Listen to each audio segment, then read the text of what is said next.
My wife Dorothy and I read books together. Recently we've been reading Fire in His Bones, the story of Benson Idahoso by Ruthane Garlock. I knew Benson as both of us were involved with Jim Baker and the PDL Club back years ago. Also, he was a great friend and mentor to my friend Harry Westcott, who took over Vision Ministries in Australia when we moved to America in 1980. Benson ministered for me several times, including in Sydney, after a major crusade with Harry Westcott in Canberra. He also ministered for me when I was pastoring a church in Eden Prairie, Minnesota. However, although I knew basic things about Benson, I did not know all the details. The book Fire in the Bones gave me a greater appreciation for this extraordinary man of God. So I want to share some thoughts today about what stood out for us as we read this book. Things that we can all learn, lessons from this great man of God. Benson overcame obstacles in his early life. Benson was born in Nigeria. When he was a baby, he kept fainting every few days. His father rejected him and told his mother, would you believe it, to put Benson out and on a rubbish heap and leave him there to die. His mother did so, but later, during a storm, decided she couldn't leave him there, and she fled to her parents' home, taking the baby with her. Later, after Benson's parents were reunited, Benson and his mother returned to live with Benson's father. And then Benson had a thirst for knowledge. When Benson was 8 years old, he was enrolled at the Anglican mission school at the edge of their village.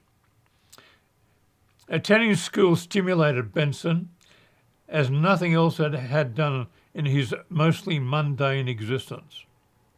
However, this was short-lived, as when Benson was 11 years old, his father sent him to live and work with his uncle Joseph.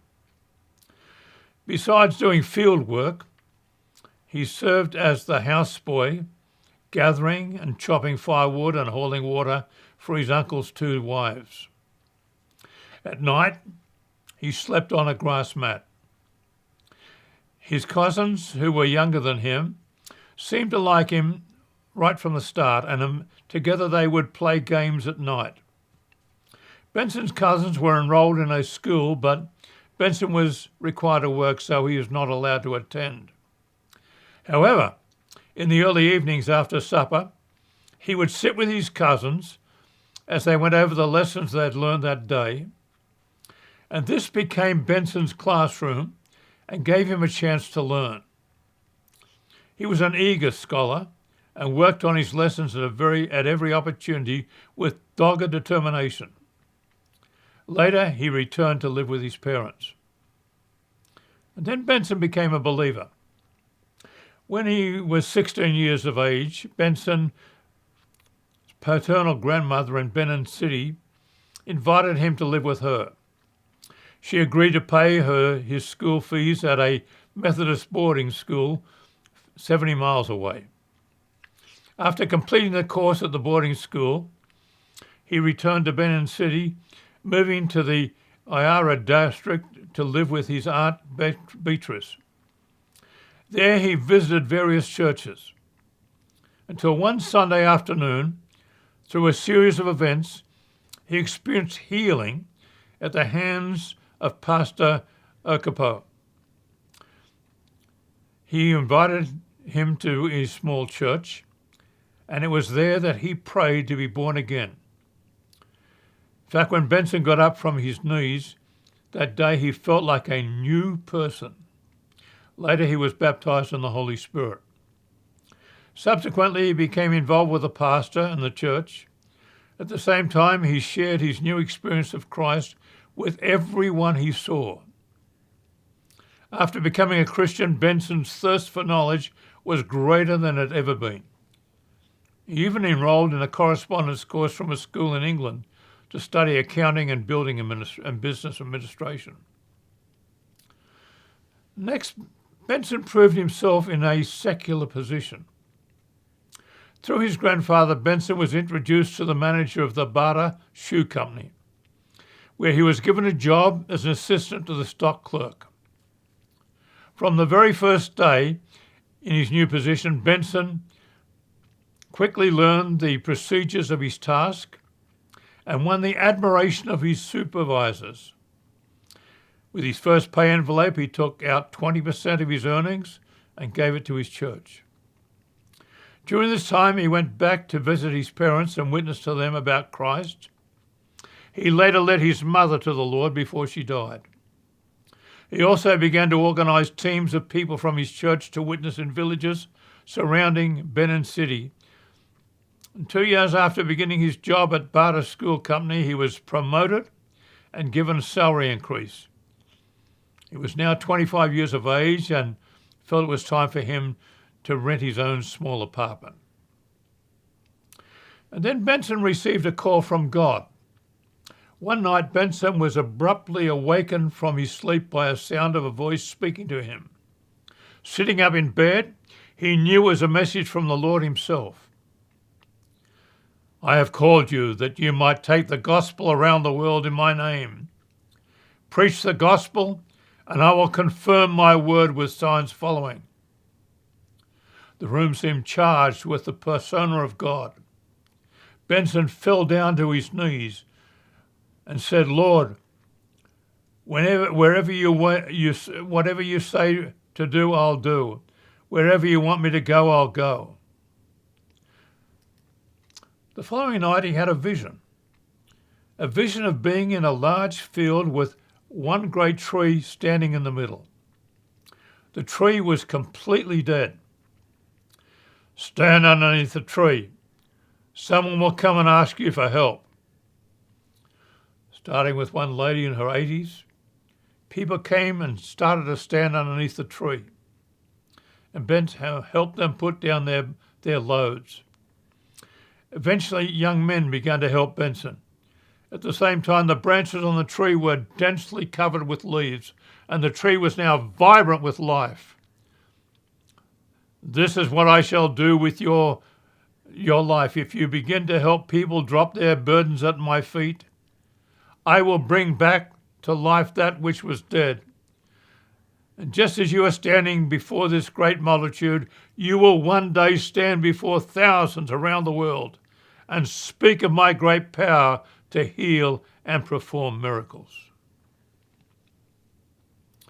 After that, Benson found a wife. Benson's growing relationship with a special young lady, Margaret, is a story in itself. At first, it was more like an older brother-sister relationship. It was at this time that Benson was used to pray for a baby that had died. The baby came back to life, and Margaret was deeply moved by the event to the point that she prayed for Jesus to forgive her sins and come into her life. After Margaret had completed a course at the teacher training college, Benson visited her one evening in a pretty serious mood. He told her, Margaret, I've been praying about finding a wife, and I believe the Lord has shown me you are the one I am to marry. The young woman was taken entirely by surprise. On top of that, she didn't want to be a pastor's wife. However, on April the 6th, 1967, they were married in the little storefront building where Benson was teaching Bible studies. Over the years, she developed in leadership and a ministry of her own in conjunction with Benson. Now, Benson's ministry started small and it grew. As the section of Benin City where Benson was now living had no full-time gospel church, Benson felt the need to begin instructing the new Christians in their walk with God. People had been crowding into this little storefront church for the Bible study sessions when Benson had a dream about a short street leading off the main road. The Lord spoke to him. In that place, is some vacant land that I have kept for myself to begin a work of my glory. The owner of the land wanted about $600, and he told Benson, "You'll never make it." On Sunday in April 1970, Benson asked the people to give offerings and make pledges, which they did, and by the end of the week, the amount needed had come in. During this time, Benson also overcame opposition by elders of the church who were seeking to replace him. Benson didn't fight it, and God took action to remove those elders and appoint others in their place, and Benson's position as pastor was vindicated. Now, Benson at this time sought a father in the faith. Alone in his bedroom one day, Benson was praying when the Lord spoke to him very clearly. "I have a servant named Elton, whom you have never met. Go and see him." Benson had a vision of what the man looked like, a white man with grey hair, about 60 years old. Benson went with one of his elders to Elisha, 170 miles away, and eventually Benson was able to meet him and tell him that the Lord had called me to come and see you and ask you to be my father and lead me in the ministry. Elton became his father in the faith, and in time introduced him to Gordon Lindsay of Christ for the Nations, who would help put the roof on their new church building. Benson and Elton decided to meet once a month so that Elton could give advice and direction to Benson's ministry. Benson received further training along the way. In early 1971, Gordon Lindsay came to visit Benson. At a gathering that followed, Elton turned to Gordon Lindsay and said, "I believe this man is going to be a key man in the work of God in Nigeria. I think we ought to ordain him for the ministry." "Yes, I agree," said Brother Lindsay, and then and there they ordained him. Benson also received an invitation to come to Dallas, Texas, with a scholarship to study at Christ for the Nations. The shoe company gave him leave to go, and Benson began his studies as the first foreign student at the school. However, his schooling was cut short as Benson felt a great call to return to Benin City. He had learned a lot in the short time he was there, and he took books back with him to continue his studies in Nigeria. All along the way, Benson had a zeal for evangelism. Back in Nigeria, the fire burned in his soul, and he began to plan for evangelism. They booked Ogba Stadium for a 4-day crusade in February 1972.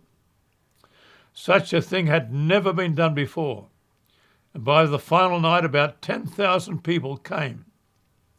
700 were born again, and many were healed. In the months that followed, Benson conducted crusades in other parts of Nigeria. It was at this time he resigned from his position at the shoe company, and at first they wouldn't accept his resignation as he was such a good worker. Benson found ways to enlarge the ministry. As 1973 was drawing to a close, a year of unpredicted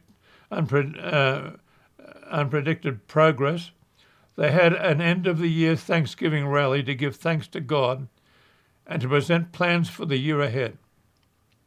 At the rally, Benson appealed to the people to give for the work of God. "We need these things, these 3 things, a car, an organ, and land."